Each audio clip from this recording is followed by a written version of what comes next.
السلام علیکم پیارے پاکستانی، آپ کو بہت بہت مبارک ہو کہ آخر کار پاکستان میں انتخابات کا اعلان ہو گیا ہے۔ فروری 2024 کو انتخابات ہوں گے اور تمام پاکستانیوں سے گزارش ہے میری کہ انتخابات میں بھرپور حصہ لیں۔ مجھے پتہ ہے کہ ہم ایشینز جو ہیں، ہم دو چیزوں میں بہت جذباتی ہیں۔ نمبر 1 ہم کرکٹ میں اور نمبر 2 ہم سیاست میں، یعنی کہ شاید ہی کوئی ہو جس کا ان دونوں چیزوں سے لگاؤ نہ ہو۔ اسی لیے ہم ان کے بارے میں جذباتی بھی ہوتے ہیں اور ان کے لیے، ان دونوں چیزوں کے لیے ہر حد سے بھی گزر جاتے ہیں۔ تو انتخابات کا اعلان کا ایک یہ بھی فائدہ ہوا ہے کہ اب کسی کو بھی ڈالر جو ہے وہ مصنوعی طریقے سے روکنا نہیں پڑے گا، کوئی ڈرامے نہیں کرنے پڑیں گے، کوئی میڈیا مینجمنٹ نہیں کرنی پڑے گی کہ ڈالر گر گیا، اوپر چلا گیا۔ یہ خود بخود ہی اپنی جگہ پہ آ جائے گا، کیونکہ معاشی استحکام تبھی آتا ہے جب سیاسی استحکام آتا ہے۔ مجھے اچھی طرح یاد ہے کہ جب پی ٹی آئی کی حکومت تھی اور پنجاب میں وزیر اعلیٰ عثمان بزدار تھا، تو میرے ایک دوست ہیں، وہ لاہور میں بزنس کرتے تھے، کاروبار کرتے تھے۔ وہ کہتے ہیں کہ ہمیں 1.5-2 ماہ پہلے پتہ چل گیا تھا کہ یہ حکومت ختم ہو جانی ہے، پاکستان میں عدم استحکام آنا ہے۔ حالانکہ وہ کوئی اتنا بڑا بزنس مین نہیں ہے، وہ درمیانے سے درجے کا بزنس مین تھا۔ اس کو پتہ چل گیا، وہ کہتا ہے ہمیں ہمارے سورسز سے پتہ چل گیا تھا کہ اب یہ حکومتوں میں ادلا بدلی ہونی ہے اور عدم استحکام آنا ہے، جس کی وجہ سے کاروباری حضرات بہت متاثر ہوں گے۔ اس لیے ہم نے وہ پیسہ اپنا کاروبار میں سے نکال کے اکٹھا کرنا، سمیٹنا شروع کر دیا۔ کوئی دبئی لے گیا، کوئی سری لنکا لے گیا، کوئی بنگلہ دیش لے گیا، جدھر بھی لے گیا پاکستان سے پیسہ نکلنا اس وقت شروع ہو گیا تھا۔ یہ فروری 2022 میں جب عدم اعتماد کا رولا شروع ہو گیا تھا، جب عمران خان کی حکومت ختم کرنے کا پروگرام بن چکا تھا، تب سے ہے یہ عدم استحکام، معیشت میں بھی اور سیاست میں بھی۔ اور اتنا بڑا نقصان پاکستان کو، اتنا بڑا ڈینٹ ڈالا ہے اس رجیم چینج آپریشن نے پاکستان کی معیشت کو، پاکستان کی جو باہر دوسرے ممالک میں ساکھ تھی اس کو، اور عوام کے اوپر جو ڈینٹ ڈالا ہے، زمیندار کو جو کاشتکاروں کے اوپر ڈینٹ ڈالا ہے، وہ پتہ نہیں کب پورا ہوگا۔ اتنا بڑا نقصان، یہ نہیں اب پتہ، کبھی تاریخ میں آئے گا، یہ بات ضرور لکھی جائے گی کہ اس کے پیچھے وجہ کیا تھی جو اتنا بڑا نقصان پاکستان کا، پاکستانی عوام کا کیا گیا۔ میرا آپ سے بات کرنے کا مطلب یہ تھا کہ جب ایک چھوٹے بزنس مین کو پتہ تھا تو بڑے بزنس مینوں کو کیسے پتہ نہیں ہوگا؟ اسی لیے ڈالر کی کمی ہوئی، لوگوں نے پیسہ نکالا اپنے کاروبار سے، ڈالر خریدنے شروع کیے، اور ان کو پتہ تھا کہ ڈالر تو جب عدم استحکام آئے گا ڈالر اوپر بھی جائے گا، اور یہ واحد منافع بخش کاروبار بن گیا۔ لوگوں نے بیرونی کرنسی جو تھی وہ خریدنی شروع کر دی، اور اسی کے ذریعے کوئی دبئی چلے گیا وہ مال، کوئی کدھر چلا گیا، جس کی وجہ سے ڈالر کنٹرول ہی نہیں ہوا۔ حالانکہ پی ڈی ایم میں تو آپ کو پتہ ہی ہے، پھر سارے تجربہ کار اکٹھے تھے، اور ان کے جو کیا کہتے ہیں سرپرست تھے، وہ بھی بالکل انہوں نے شفقت کے ایسے 5 انگلیاں شفقت والی اوپر رکھی ہوئی تھی سر کے اوپر، لیکن معیشت نہیں کنٹرول کر سکے۔ وہ تجربے میں آپ سن لیں کہ شہباز شریف میڈیا کے مطابق اس جیسا کوئی تجربہ کار حکمران ہے ہی نہیں۔ آصف زرداری، مولانا فضل الرحمان، جو اسفد ولی، کوئی چھوڑا ہی نہیں، انہوں نے سب اکٹھے ہو گئے۔ پھر بھی وہ اسحاق ڈار کو بھی لے آئے کہ جو بڑا معیشت دان ہے، لیکن پھر بھی نہیں کنٹرول ہوا۔ ہونا ہی نہیں تھا عدم استحکام۔ جب تک آپ سیاسی استحکام ملک میں نہیں لائیں گے، معاشی استحکام آ ہی نہیں سکتا۔ ہمارا شروع سے ہی یہی رونا رہا ہے کہ ہم پسند ناپسند کرتے ہیں کہ اس کو آنا چاہیے اس کو نہیں آنا چاہیے، یہ نہیں دیکھتے کہ ملک کے حالات کیا ہوں گے۔ اسی طرح ہماری کرکٹ میں بھی اکثر اوقات یہی ہوتا ہے، ہم اپنے پسند ناپسند والے کھلاڑی کھلاتے ہیں، جس سے پاکستان کی کرکٹ کو بھی نقصان ہوتا ہے۔ ابھی جو ورلڈ کپ میں حال ہو رہا ہے نا، یہ بھی اس میں بھی میں آپ کو بتاؤں گا پسند ناپسند کا کیا چکر چل رہا ہے۔ دیر آئے درست آئے، انتخابات کا اعلان ہو گیا ہے، بڑھ چڑھ کے حصہ لیں، اس میں کڑک کے نکال دیں، جو اپنے بدلے لینے ہیں وہ بدلے لیں مور کے ذریعے۔ اب آپ کے سامنے لیول پلینگ فیلڈ ہے وہ ایک ووٹر کے سامنے، اس کو پتہ ہے عمران خان نے کیا کیا، ان تجربہ کاروں نے ساروں نے مل کے کیا کیا، اب یہ تجربہ کار سارے مل کے کیا کریں گے پاکستان کے ساتھ، یہ بھی ووٹرز کو پتہ ہے۔ جو امید سحر لندن سے لائی گئی ہے اس کا عوام کو بھی پتہ ہے، کو 5-6 دفعہ پہلے وزیر اعلیٰ پنجاب بھی رہ گیا، پھر کو 3-4 دفعہ وزیر اعظم بھی رہ گیا، اور ہر دفعہ اس کے اوپر شفقت کی 5 انگلیاں اس کے سر کے اوپر تھی، کیونکہ شفقت والی انگلیوں کے بدولت ہی وہ سیاست میں آیا تھا، کسی کو بھول نہیں ہے۔ اب وہ کیا کرے گا، کیا کون سی کوئی وہ کیا کہتے ہیں کلاسیں لے کے آ گیا لندن سے، معیشت کی، سیاست کی، خزانے کی، زراعت کی، کوئی نئی وہ ادھر سے کلاسیں کوئی سٹڈی کر کے آیا ہے جو اب اپلائی کرے گا، بتایا تو ہے نہیں کیا اپلائی کرے گا، ٹیم نہیں کیا لائے گا، وہی ساکھ ڈار ہوگا، وہی خواجہ آصف ہوگا، وہی وہ کیا کہتے ہیں دستگیر ہوگا، وہ گجرانوالہ والا، وہی خواجہ سعد رفیق ہوگا، وہی ایاز صادق ہوگا، وہی شہباز شریف ہوگا، وہی حمزہ شہباز ہوگا، وہی مریم نواز ہوگی، یعنی کہ ٹیم ساری وہی ہوگی، تو پھر رزلٹ بھی وہی آئیں گے جو پہلے 3-4 دفعہ انہوں نے رزلٹ نکالے ہیں، صرف میڈیا مینجمنٹ کے ذریعے بس جو بڑی بلے بلے ہو جائے گی، میاں آوے گا تے لگ پتہ جاوے گا تے میاں یہ کر دے گا تے میاں منشور کوئی بھی نہیں۔ پہلی بات تو آپ نے یہ ذہن میں رکھنی ہے کہ ان پارٹیوں جتنی بھی سیاسی جماعتیں ہیں ان کے اوپر پریشر ڈالیں کہ اپنا اپنا منشور دیں، یہ منشور دیں اپنا کہ ہم حکومت میں آ گئے تو ہم وزارت خارجہ جو ہماری سب سے اہم ہے کہ ہم امریکہ کے نیچے لیٹیں گے یا نہیں لیٹیں گے، ہم سعودیہ کا حکم مانیں گے یا نہیں مانیں گے، کون سا مانیں گے، ہم یو اے ای کا حکم کس حد تک مانیں گے، ہم امریکہ کے کہنے کے اوپر ایران سے سلام دعا رکھیں گے نہیں رکھیں گے، ہم امریکہ کے حکم کے اوپر اپنے افغان بھائیوں کو جو افغانستان ہے اس کے ساتھ سلام دعا رکھیں گے یا نہیں رکھیں گے، یہ تو ہے ہماری خارجہ پالیسی، یہ بتائیں ہمیں۔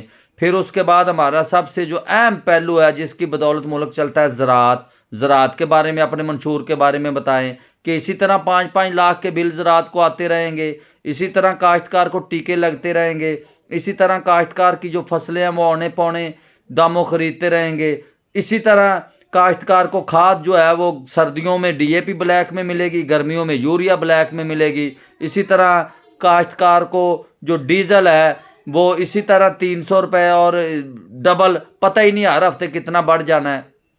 یہ ساری پالیسیاں دے ہمیں، یہ جو سرکاری ادارے ہیں جو گھاٹے میں جا رہے ہیں ان کا کیا کریں گے، وہ اپنے رشتہ داروں کو دیں گے، دوستوں یاروں کو بیچیں گے، کس کو بیچیں گے، یہ بھی ہمیں پالیسی دیں۔ پھر یہ بھی ہمیں پالیسی دیں کہ یہ جو سینٹ ہے جو پاکستان کی خزانے کے اوپر اتنا بڑا بوجھ ہے اس کا کیا علاج کریں گے، یا تو سینٹر جو ہے وہ منتخب براہ راست ہو کے آئے، ووٹ لے، ہمیں بھی پتہ چلے، یہ تو نہیں نا کہ 2-4 ووٹ ایم پی اے کے خریدے اور سینٹ میں جا کے بیٹھ گیا، یہ تو نہیں ہے پھر۔ اور دوسرا یہ نگران حکومتوں کا کیا کرنا ہے، یہ جو آ کے ایسے ہی آ کے تو ہمارے اوپر وزیر اعظم لگ جاتے ہیں، پھر کہتے ہیں ہمیں تو چوز کیا گیا ہے۔ او بھائی چوز نہیں کیا گیا، آپ کو سلیکٹ کیا گیا تھا 90 دن کے لیے، اور آپ پکے پکے ہی بیٹھ گئے ادھر۔ یہ جو بڑے بڑے پاکستان کے معاشی پلان، اس کا منشور کے بارے میں بتائیں کہ کب تک ہم بھیک مانگیں گے، عوام کو سیدھا سیدھا بتا دیں، 40 سال اور مانگنی ہے، 50 سال اور مانگنی ہے بھیک، عوام کو سیدھا سیدھا بتا دیں۔ بجلی کا بتائیں، ڈیم کتنے بنائیں گے اور کتنے عرصے میں بنائیں گے، یہ بھی بتائیں نا۔ یہ تو نہیں ہے نا کہ اپنے اپنے پاور پلانٹ لگا لیں اور سائڈ سے آ کے دو چار رشتہ داروں دوستوں یاروں کے نام پہ اور حصہ اپنا ہی اندر رکھیں، یہ تو نہیں پھر اب چلے گا نا۔ گرمیوں میں پھر پتہ ہے نا عوام کیسے سڑکوں پہ آئی تھی۔ پھر گیس کا بتائیں کہ اسی طرح ہمیں ٹھوکتے رہیں گے 3 4 گنا، 100 گنا، اس دفعہ 194 گنا یہ آپ نے فیصد جو ہے 194% گیس بڑھا دی ہے۔ اور اپنی تنخواہیں بتائیں، یہ جو بیوروکریسی ہے، اعلیٰ بیوروکریسی، یہ جو بڑے بڑی پوسٹیں ہیں، یہ اسی طرح کروڑوں کی سرکاری گاڑیاں لیتے رہیں گے، کروڑوں کے حساب سے بجلی کے بل یہ فری بھرتے رہیں گے۔ ان کی پینشن کیوں نہیں بند کرتے؟ آپ اساتذہ کے پیچھے پڑ جاتے ہیں، چھوٹے ملازمین کے پیچھے پڑ جاتے ہیں۔ یہ منشور دے تمام سیاسی جماعتوں کو، جتنے ورکر ہیں سیاسی جماعتوں کے، یہ اپنی اپنی جماعتوں کے اوپر پریشر ڈالے، اتنا پریشر ڈالے ان کو بھائی جو جلسہ کرے ادھر پہلے آواز اٹھائیں کہ بھائی منشور کیا آپ کا، منشور بتائیں۔ تمام سیاسی جماعتوں کے ورکر جو ہیں وہ صرف اپنا نہ سوچیں، پاکستان کا سوچ لیں۔ 70 سال ہو گئے ہیں اور 75 سال ہو گئے ہیں۔ 75 سال میں تو بندے کی دوسری نسل بھی جوان ہو جاتی ہے، تیسری نسل بھی جوان ہو جاتی ہے۔ ہم ادھر ہی ہیں، تھانہ کچہری، یہ تھانے دار لگوانا ہے جی، ڈی ایس پی لگوانا ہے جی، یہ سولنگ لگوانا ہے جی، یہ نالیاں لگوانی ہیں، یہ ٹرانسفارمر لکھوانا ہے۔ اور اللہ کے بندوں چھوڑو، اور ان کو یہ بھی منشور میں ان کے شامل کریں کہ بلدیاتی انتخابات کروائیں۔ بلدیاتی انتخابات نہایت اہمیت کے عمل ہیں ترقی کے لیے، اور براہ راست منتخب ہونے چاہیے۔ یہ جو میئر ہیں یا جو ضلعی چیئرمین ہے، تحصیل چیئرمین، یہ نہیں ہے کہ 40 50 کونسلر خریدے اور چلو جی چیئرمین بن کے بیٹھ گیا۔ یہ کون سے الیکشن ہے کہ دنیا میں کہیں پہ یہ نہیں ہوتی؟ ایک جو پوسٹ ہے وہ منتخب ہوتی ہے، ادھر سینیٹر سے لے کے تو جو چیئرمین یونین کونسل، یہ وہ سب نے ایسی قانون سازی کرتے ہیں کہ سب وہ جو بیچارہ بلدیاتی انتخابات میں ووٹ کو دیتا ہی نہیں، اس کو پتہ ہی نہیں ہوتا وہ ضلع ناظم یا ضلعی چیئرمین کدھر سے آ کے بیٹھ جاتا ہے جی، امپورٹڈ بالکل۔ پیسے لگائے، 100 200 کونسلر خریدے اور پورے ضلع کا مالک بن کے بیٹھ گیا۔ براہ راست ووٹ ہونے چاہیے، پتہ چلے ووٹ لے گا، پتہ چلے گا اس کو بھی میں نے لاکھوں ووٹ لے کے ادھر بیٹھا ہوا ہوں، میرے پیچھے اتنی عوام ہے۔ منتخب نمائندے ہونے چاہیے۔ منتخب کا لفظ یہ نہیں ہے کہ آپ کو 150 جو کونسلر ہیں وہ منتخب کر دیں، نہیں، عوام منتخب کرے آپ کو۔ یہ آئین میں لکھا ہوا ہے کہ جو عوام کے منتخب نمائندے ہیں وہ پاکستان چلائیں گے۔ یہ ادھر جو نگران ہوتا ہے وہ بھی اپنے آپ کو منتخب سمجھنے لگ پڑتا ہے، یہ جو سینیٹر ہیں یہ بھی اپنے آپ کو منتخب سمجھتے ہیں، کروڑوں اربوں کی مراد پینشن تک لے رہے ہیں۔ یہ کہاں سے منتخب ہیں؟ امریکہ میں سینٹ ہے نا، ادھر کا آپ ویسے تو امریکہ ہر وقت کرتے رہتے ہیں، وہ آپ دیکھیں امریکہ کا سینٹر کیسے منتخب ہوتا ہے اور کتنے عرصے کے لیے ہوتا ہے، کتنے ووٹ لے کے وہ سینٹ میں پہنچتا ہے۔ آپ ادھر بیٹھے عوام کے خزانے کے اوپر آ کے بیٹھ جاتے ہیں۔ یہ مین جو میں نے آپ کو چیزیں بتا دی ہیں، ڈیم، گیس، زراعت، خارجہ پالیسی، اس کے اوپر ان سے منشور لیں۔ بلدیاتی انتخابات، یہ اپنی اپنی پارٹی کے اوپر تمام ورکروں سے میری گزارش ہے، ان کے اوپر پریشر ڈالیں، جدھر یہ جلسہ کریں ادھر سب یہ پلے کارڈ بھی آپ کے پاس ہوں، سب ادھر رولا بھی ڈالیں، نعرہ بازی بھی کریں کہ ہمیں منشور دو بھائی۔ تمام یہ جو بڑی پارٹیاں یہی ہیں نا، P T I, Muslim League نون، پیپلز پارٹی، فضل الرحمان کو بھی چلو رکھ لیتے ہیں، جماعت اسلامی، یہ 4 5 پارٹیاں ہیں، یہ اپنا اپنا منشور دیں، عوام منشور کے مطابق ووٹ ڈالے۔ عوام ان کو منشور پھر یاد بھی، یہ منشور دیتے نہیں ہیں، کوئی امید سحر بن جاتا ہے، کوئی پتہ نہیں پاکستان کو دیوالیہ ہونے سے بچانے لگ پڑتا ہے۔ میں نے تو جب سے ہوش سنبھالی ہے، جو حکمران آتا ہے وہ پہلا احسان عوام کے اوپر یہی چڑھاتا ہے کہ ہم نے آپ کو دیوالیہ ہونے سے بچا لیا۔ اللہ کے بندو، زرعی ملک دیوالیہ ہو ہی نہیں سکتا، کیوں عوام کو پاگل بنا رہے ہو؟ زرعی ملک ہے، کھان پین اس کا اپنا، وہ دیوالیہ کیسے ہو سکتا ہے؟ آپ نے تو پتہ نہیں کتنی کوششیں کی ہیں اس کو دیوالیہ کرنے کی، یہ جو سیاستدان ہیں ادھر سے ڈالر اٹھا کے لے گئے لندن، دبئی، آسٹریلیا، بیلجیم، پتہ نہیں کس کس ملکوں میں، لیکن اللہ کا شکر ہے کہ یہ دیوالیہ نہیں ہوا۔ آپ نے تو کوئی کسر نہیں چھوڑی تھی. کسی ملک میں ایسے ڈالر نہیں جاتے جس طرح ادھر سے آسانی سے لنچیں بھر بھر کے جاتی رہی ہیں. میری آپ کو پھر ایک دفعہ میں مبارکباد پیش کرتا ہوں کہ بہت اچھا ہوا، دیر آئے درست آئے، الیکشن کا اعلان ہو گیا ہے. الیکشن کا جب اعلان ہوا ہے تو اب آپ پوری جماعتوں کو، چاہے کہ وہ 1 سیٹ والی ہے چاہے 10 سیٹوں والی ہے، تحریک لبیک سمیت پی ٹی آئی سمیت سب کو لیول پلینگ فیلڈ ہونی چاہیے. جو رجسٹرڈ جماعتیں ہیں الیکشن کمیشن میں سب کو برابر موقع ملنے چاہیے. ووٹ ہوں آرام سے، سب کو کھلے میدان میں چھوڑ دیں، جو جیتے گا اس کو حکومت بنانے دیں. اسی طرح اگر اس طرح جو عوام کے منتخب نمائندے ہیں وہ ادھر پہنچیں گے، انشاءاللہ 5 سال کے بعد پاکستان کے حالات آپ دیکھ لیجئے گا، پاکستان کہاں سے کہاں پہنچ جائے گا. یہ نہیں ہونا چاہیے کہ جس طرح 2018 میں ہوا ہے کہ جنہیں عوام نے ریجیکٹ کیا، جنہیں عوام نے مسترد کیا، وہ کہیں سے طاقت کے ٹیکے لگوا کے وہ حکومت بنا کے بیٹھ گئے.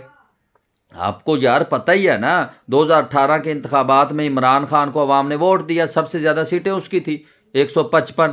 یہ پیپلز پارٹی اور نون لیگ دونوں کی ملا کے بھی 155 سیٹیں نہیں تھی. عوام نے منتخب اس کو کیا، انہوں نے پتہ نہیں وہ طاقت والے ٹیکے کہیں سے لگوائے اور انہوں نے اس کو اٹھا کے 155 سیٹوں والوں کو باہر نکالا اور 80 سیٹوں والا وزیر اعظم بنا دیا. تو پھر کیا کہتے ہیں نا کہ عملوں کا دارومدار نیتوں پر ہے، جیسی نیت ہوگی ویسا ہی کام ہوگا. پھر معیشت کیسے سنبھال سکتے تھے؟ یہ آئین کے مطابق آئے ہیں. اور یار آئین میں کے مطابق تو مارشل لا جو لگاتا ہے، آمر آتا ہے، وہ بھی کہتا ہے میں آئین کے مطابق آیا ہوں، اس کو بھی سپریم کورٹ اجازت دے دیتی ہے. یہ آئین نہیں ہے. آئین ہے کہ عوام جس کو منتخب کرتی ہے وہ حکومت بنائے، وہ حکومت کرے. عوام نے 2018 میں عمران خان کو منتخب کیا، پیپلز پارٹی، مسلم لیگ نون، مولانا فضل الرحمان، ان سب کو مسترد کیا اور وہ طاقت والے ٹیکے نے ان کو وزیر اعظم بنا دیا. پھر آپ نے حالت دیکھ لی نا، پی ڈی ایم جو 16 ماہ کر کے گئی عوام کی کیسے چیخیں نکلی ہیں. عوام کی وہ حالت ہو گئی ہے، میرے خیال میں جنگ زدہ ملک میں بھی ایسی حالت نہیں ہوتی. عوام سے نہ بجلی کے بل دیے جا رہے ہیں، نہ گیس کے بل دیے جا رہے تھے، نہ حکومت کو ڈالر نہیں مل رہے تھے، ملنے بھی نہیں تھے، پتہ ہی نہیں ہوتا تھا نا کل کو کیا ہو جانا ہے. عدم استحکام، جب ملک میں افراتفری عدم استحکام ہوگا تو پھر یہی رزلٹ ہوں گے جو پچھلے 16 17 18 ماہ میں ہوئے ہیں. الیکشن کروائیں، سب کو برابر موقع دیں. جو کوئی ایک تانگا پارٹی ہے اس کو بھی، جو 100 سیٹوں والی اس کو بھی برابر الیکشن لڑنے دیں. جو جیت جائے اس کو کرسی پہ بٹھا دے. سمپل سی بات ہے. ملک انشاءاللہ 5 سال میں انڈیا سے بھی آگے نکل جائے گا. یار جب سرمایہ کار کو پتہ ہوگا کہ اس ملک میں بھائی جمہوریت ہے، عوام نے اس کو منتخب کیا تھا، وہی وزیر اعظم کی کرسی پہ بیٹھا ہے، تو سرمایہ کار خود پیسہ لگائیں گے. ابھی الیکشن کے اعلان ہونے سے پہلے سرمایہ کار سرمایہ نکالنے میں ہی لگے ہوئے تھے. ساری انڈسٹری بند ہوگی. زراعت کا بٹھا بٹھا دیا آپ لوگوں نے، صرف پتہ نہیں ایک حکم کی کیا کہتے ہیں، وہ ایک حکم پورا کرنے کے لیے. 2008 میں جب نواز شریف کی پارٹی کو اسی طرح کھڈے لین لگایا گیا، مشرف کا دور تھا عمر کا، تو اس وقت بھی 2008 میں مسلم لیگ نون کو کوئی کینڈیڈیٹ نہیں مل رہا تھا، کینڈیڈیٹ ہی نہیں مل رہا تھا. اب وہی طریقہ واردات پی ٹی آئی پہ کرنے لگے، لیکن پی ٹی آئی کے آگے سے وکیل سیدھے کھڑے ہو گئے، باقی تو بھاگ گئے نا، لیکن وکلا جو تھے وہ کھڑے ہو گئے کہ ٹکٹ ہم لیں گے. پھر انہوں نے کہا کہ یہ تو اب پروگرام خراب ہو گیا، یہ ورنہ وہی 2008 والا رپیٹ کرنا چاہتے تھے. اب کیا کہتے ہیں، اب بھی مجھے خطرہ ہے کہ پی ٹی آئی کو انہوں نے بلے کا نشان نہیں دینا بیلٹ پیپر کے اوپر. اگر دے بھی دیا تو ان کو نہ کمپین نہیں کرنے دینی، کیونکہ پی ٹی آئی کی کمپین، پی ٹی آئی مطلب عمران خان، پی ٹی آئی کی کمپین عمران خان ہی کرتا ہے اکیلا ہی. جتنے بھی آپ اس کے الیکشن دیکھ لیں، جو بھی دیکھ لیں، عمران خان کو اندر رکھنا ہے، باقیوں کو انہوں نے گراؤنڈ میں چھوڑ دینا ہے. مقابلہ ان سے پھر بھی نہیں کیا جانا. عمران خان اندر بھی ہوا تھا، یہ بھی میں آپ کو لکھ کے دے رہا ہوں کیونکہ ہم سارا دن فیلڈ میں پھرتے ہیں، ہمیں پتہ ہے بچہ بچہ. اب پہلے بزرگ جو ہوتے نا، پہلے کہتے نا نوجوانوں کی پارٹی ہے. یقین کرو میں پچھلے 1 ماہ سے صرف بزرگوں کے انٹرویو کر رہا ہوں، بابوں کے، وہ بھی عمران خان عمران خان عمران خان کر رہے ہیں. یہ نوجوانوں والا کام نہیں ہے، یہ اب بابے بھی اسی کام پہ لگ گئے عمران خان والے پہ. لہذا جتنی آپ کی ہو گئی ہے، لیکن اب نہ کروائیں. عمران خان کو بھی موقع دیں، نواز شریف کو بھی موقع دیں، بلاول، آصف زرداری، مولانا فضل الرحمان سب کو موقع دیں. تحریک لبیک کے اوپر بھی جو سوشل میڈیا کے اوپر پابندیاں وہ ختم ہونی چاہیے. اگر آپ نے ان کو پارٹی رجسٹرڈ کیا ہے الیکشن کمیشن میں، پھر اس کو بھی پل موقع دیں. میں نے دیکھا ہے کوئی اس کی پوسٹ لگاتے ہیں، کسی کی تصویر لگ جاتی ہے تو اس کا اکاؤنٹ ہی بین ہو جاتا ہے. اور انہوں نے سیاسی پارٹی پھر آپ نے کیسے رجسٹر کر لی انہوں کی؟ یہ تو زیادتی ہے. پھر تحریک لبیک، پی ٹی آئی سب کو موقع دیں، چھوڑ دیں میدان میں الیکشن میں. خود اپنی وہ محنت کریں، خود وہ اپنا جو جیتے اس کو کرسی پہ بٹھا دیں. انشاءاللہ 5 سال میں آپ رزلٹ دیکھ لیں. جمہوریت میں بڑی برکت ہے.